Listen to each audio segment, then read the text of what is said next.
السلام عليكم. أهم الأخبار: وزير الثقافة السابق خالد الرويشان يهاجم السياسيين الذين يربطون بين الوحدة واستعادة صنعاء.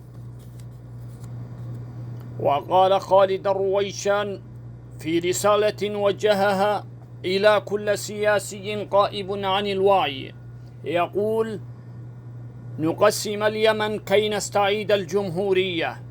ألا تعرف أيها المتشدق أن بقاء اليمن الكبير الذي ما زال يعترف به العالم هو الجبهة الأكبر لاستعادة الجمهورية؟